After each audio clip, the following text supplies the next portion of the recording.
And here's what 911 said to me that blew me away.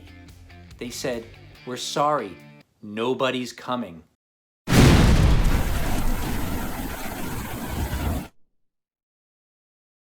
So I was listening to a podcast today, and I try and listen to one every single day, at least one episode. It keeps me in the learning mindset, it keeps me from getting stale, it generates lots of ideas, and sometimes a good story. And he had a guest on there, and they were talking about how this entrepreneur started her business and built it, and some of the journey that she went through. And one of the things that came up, this whole concept of being an entrepreneur and how lonely it is. You know, back when I was a job guy, I had worked as a graphic designer for many years in corporate America for decades, always had aspirations of owning my own business someday.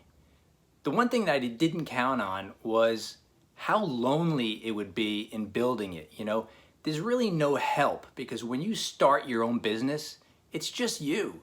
You know, you're the one that's gotta not just only do the task of the thing you're selling, if it's a service, or build the product if that's what you have, but you're the one that's responsible for marketing it. You're the one that's responsible for the finance, for the advertising. You've got to do the operations, be the guy who comes up with the processes, and be the girl who sells what it is you're selling. And so when you wear all those hats, a lot of times this can get really lonely. You know, sometimes you're in isolation, maybe in your office, some room in your house if you're starting out and you're bootstrapping, maybe in your garage, and it's just you. Now sometimes, you know, I know there's partnerships out there, people start with a partner of theirs, but a lot of times it's the vision of the one person who has this idea of what they want to do and what they want to achieve, and they start out to do that. And so as I'm listening to this podcast, one of them mentioned that, you know, if you're looking for help, you know, it's really up to you. And there's this personal responsibility that comes along with it, that nobody's really coming to help you. So I spent the next several years while I was working a job, not during job time, I wouldn't do that, but outside of that, it was lunch hours, it was mornings, it was weekends and evenings, spent building my business. And it was just me. And so even though I would be home and my wife would be there, my kids would be there, my dog would be there, it was lonely because it was really nobody was coming to help me. It was just on me. And so that whole concept of doing it yourself and being alone really stuck out to me this morning when I'm listening to this podcast, because it reminded me of a story. And I worked in New Jersey, so I would drive somewhere about 55 minutes to get to the office, 55 minutes to get back home, and I had to travel a major highway. One day, while I'm at the office, snow starts coming down sometime around 11 a.m. or noon.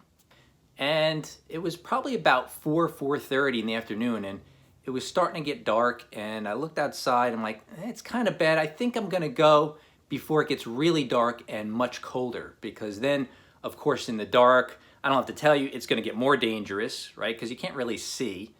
And so at night, the temperature drops. So I was afraid, okay, maybe it's gonna freeze up, maybe it's gonna get worse. I'll leave now. So it was about 4 o'clock.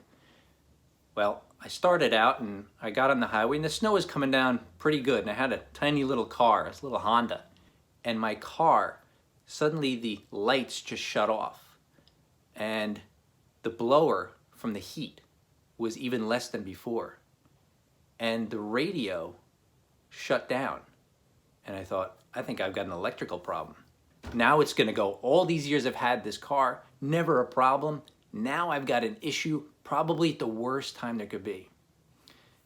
So the car started dying, and the snow was piling up, and I think it must have been about, as I looked outside, maybe 8 inches of snow.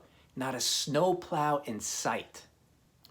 So I thought, I think my car is gonna die. I started to move from the left-hand lane across the 3 lanes, almost at a diagonal, cutting across, to get to the shoulder so I'm not endangering my life or blocking the traffic of the people who wanted to get by. And well, I couldn't see the lanes, but my car died somewhere between the first lane or the right lane of the highway and the shoulder, and I don't even know if I was in the shoulder. And it just died, and there I was across the lanes, diagonal, and cars were going around me. Now there's more cars and they're moving very slow, and now they're getting to be bumper to bumper. And I thought, well, this is not good at all. And I thought, no big deal. I called my wife and I told her, I'm going to be late. I'm stuck here. I wasn't nervous or scared. But she said, well, maybe I should call my brother to come get you because he's got a four-wheel drive, a big pickup truck. He can come get you and maybe pull you out of there. And I was like, well, just wait for now. I think my car might start again. I think it just kind of died, but I'm gonna let it rest for a little bit. Here's the guy who's not a mechanic. Like, a car is just gonna revive itself, right? I don't think that was gonna happen. Well, it was getting colder and the heat died in the car because the whole car died and shut down and it wouldn't start again. And I was getting really cold and I didn't have a blanket in the car, which if you live in the Northeast, you should always have a blanket in the car. Here's a tip. Have a blanket in the car. You never know, because I could have used one at that point, because here I am dressed in a button-down shirt. I had, business pants on, like slacks, and I had shoes on, nice shoes on. I wasn't really dressed for the weather. I didn't even have a coat because, hey, I don't like wearing coats. I always figured, wait, it's a short walk from the building to the car, then the car to my house. Why do I need a coat? So I didn't even have a coat. Now, I'm not one to call emergency or freak out, but I was getting pretty nervous because, people are not moving, the traffic's not moving, but I was stranded. And so I thought, you know what? I probably need a tow truck to get me out of here. Let me not waste any time. And now it's probably about 7 o'clock at night after I left at 4 o'clock. So in the snow for 3 hours, it was getting pretty cold. I was hungry. All right, let me call a tow truck. So I called and they said, no trucks are available. I'm like, well, what do you mean no tow trucks are available? Well, they're all out. They're out helping other people. It's crazy out there. We've never seen a night like this with the snow and the amount of people getting stuck. We don't have anybody. Try back later. And I thought, well, I can't get a tow truck and I can't get my car started. And I'm about a 40-minute drive from my home. It's not like I could walk. So I'm thinking, well, maybe I should hitchhike, maybe get a ride from somebody. My buddy already had gone by, so I couldn't get him. Now I got to hitchhike and ask a stranger for help. I'm like, well, I don't think I'm going to do that. But what I did do was something I never thought I would have to do. I called 911.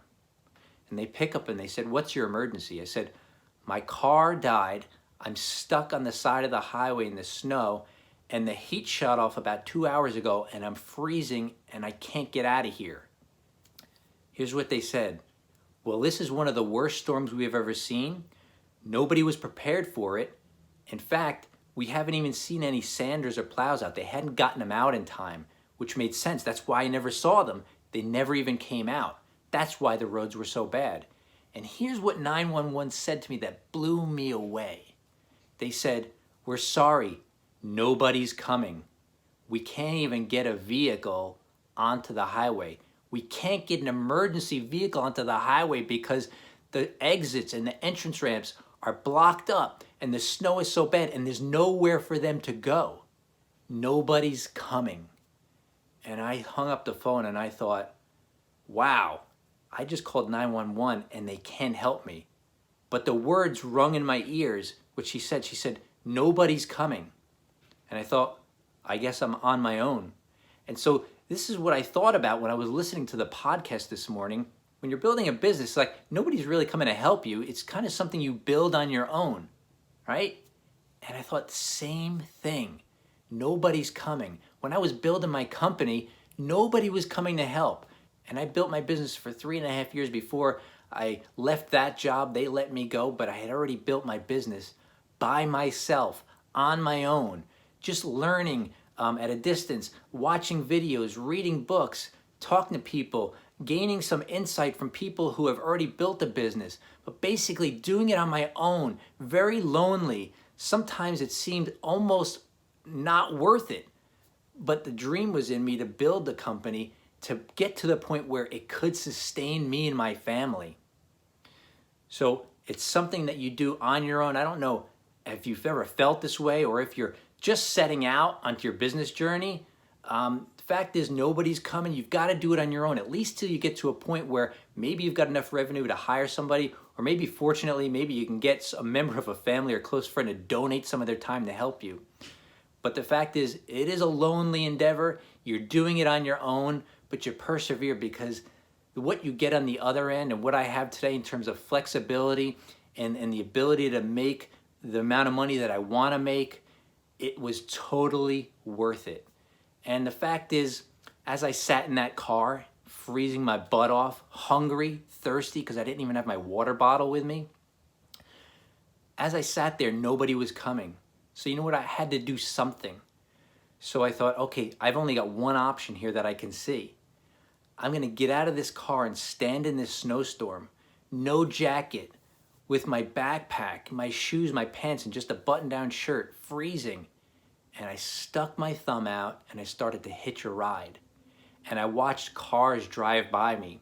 I watched people ignore because they don't want to pick up. It could be some wacko. Maybe they were thinking, hey, this guy could be a murderer. I don't know any murderers that dressed the way I did and, were sitting in rush hour traffic, but that's probably what they thought.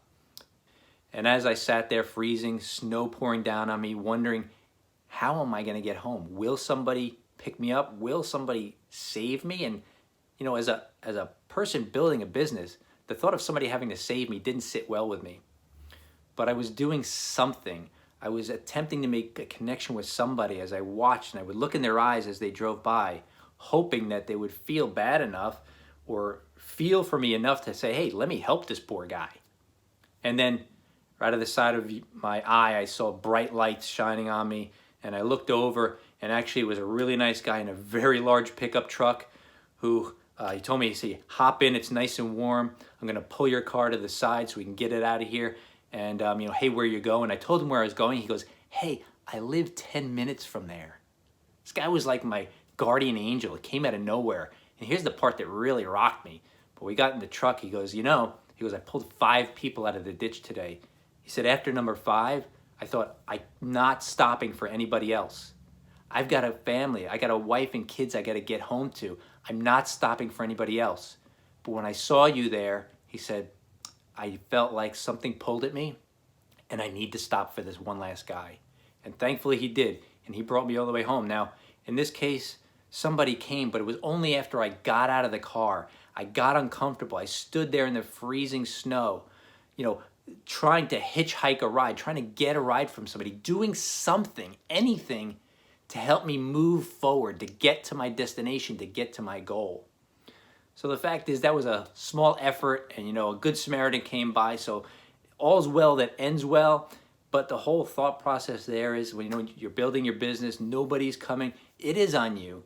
But hopefully you can turn to videos like these and get some insight, get some knowledge, maybe some wisdom from other people who are building their business that'll help you on your journey, that might be like that good Samaritan, that might offer you something you can use that helps you get ahead, to help you get past that major obstacle, to get to the next level so that you can move on and move on and move on. You keep moving forward. All right, so powerful message today, got me thinking. Hope it hit you right. If you got any comments, just put them down below. I'd love to hear from you. Tell me more about what you'd like to see in future videos. Normally I'm teaching about branding, and this is about business for this one, but I got a lot of stuff to talk about, the power of branding, the insights, and how you can focus your message, how you can attract clients to you and get super fans, to build a referral machine through the power of branding. So do this, subscribe below, hit the notification bell so you know when new videos come out, and I hope to see you soon. Have a great day.